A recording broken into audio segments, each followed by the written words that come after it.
Good morning, everyone. Mr. President of the NATO Parliamentary Assembly, honorable members of the Parliamentary Assembly, ladies and gentlemen. These past 3 days have not just reminded us, but they've made it crystal clear that the Euro-Atlantic Alliance is the backbone of our collective security, our stability, as well as our future. In Kosovo, we deeply believe in the transformative power of this alliance, not just because of its military strength, not just because of its strategic reach, but because of its unwavering commitment to peace, and because time and time again, it delivers. It delivered for my country in 1999, and it continues to this day. But especially back then, when we were facing our darkest hour. And it delivered back in 1995, precisely here in Dayton, where determination brought to an end of the bloodiest conflict Europe had ever seen. Now let me take a moment to remind us all why all this matters, why all this work, all of the late nights, all of the hard conversations and the long negotiations are absolutely worth it. Because once the children of Kosovo were afraid to walk to school. Their backpacks carried more fear than books. And today our children are standing tall as valedictorians, leading classrooms, walking the halls of some of the most prestigious universities around the world. Today, this generation is the very first generation of kids in the history of our nation to not have faced war and to have not only known peace. Because once our parents were expelled of their jobs, stripped of their dignity, but today, because of your work, they are proud grandmothers and grandfathers watching a new generation write the most hopeful, thriving, and brightest chapters in Kosovo's history.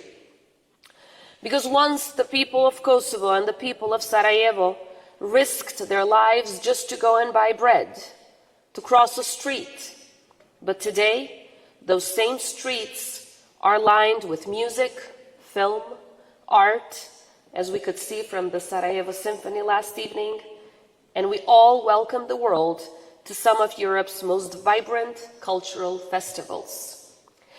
And because once the cities of Kosovo and Bosnia-Herzegovina lay in ruins scarred by war, and today they are alive, full of color, full of energy, drawing visitors from all corners of the world who come not just to witness the beauty of our countries, but also the resilience of our people. This is what peace delivers. This is what your hard work delivers. This is what international solidarity can achieve. And this is why we cannot afford to turn away, to turn a blind eye, or to risk this achievement. Not now, not ever. This is now even more important as the world is once again marked by conflict, and so is Europe. The war in Ukraine is reminding us all that peace can never be taken for granted, and that democracy is never a finite project. NATO and everyone seated in this room stood united in the face of Russia's brutal aggression against Ukraine. But unity is something that must be nurtured. It has to be renewed, strengthened, and rebalanced. And as we look ahead to the Hague Summit, we have to be clear-eyed about what comes next. What is it that will elevate the power of this alliance to a point where it is able to strategically and effectively meet the challenges of our time? Kosovo is already doing its part by spending 2% of its GDP in defense, and in the next few years, we're aiming to double that. Because being able to defend our hard-won peace is one of our most important missions. And it is now up to NATO to open its doors to partners like Kosovo, who has long been contributing to defending our shared values at the benefit of global security.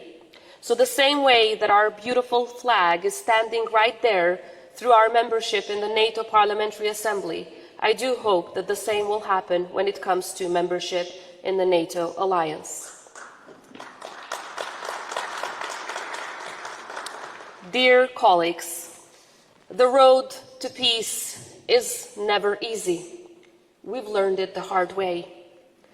But we once again need renewed commitment, determination, and unwavering ambition. Because how the war in Ukraine ends will define the world our children inherit.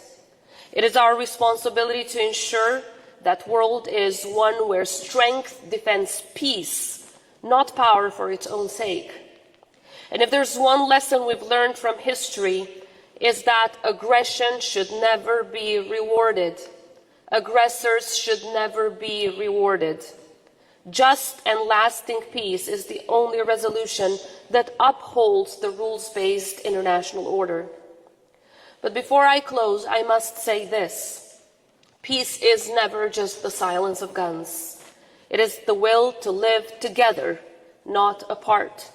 And today that peace is at risk from individuals who would rather break a country than build one. From those who still glorify war criminals from Milosevic's regime and those who dance on Putin's tune. From ideologies that belong to the past and not to the future that we are trying to shape together. This is not a local issue. This is existential for Bosnia-Herzegovina, for Kosovo, for the entire Balkans, for Europe and the world. We must not wait for another crisis in order to act, because in the Balkans, when the world looks away, history has a way of repeating its darkest chapters. Unfortunately, the work of sustainable and long-lasting peace is not done yet, but it will be done if we work together with one another. It is up to our generation to be the guarantors of peace, because there is nothing and no mission more noble than making sure that our kids never have to go through what we had to go through. Thank you very much.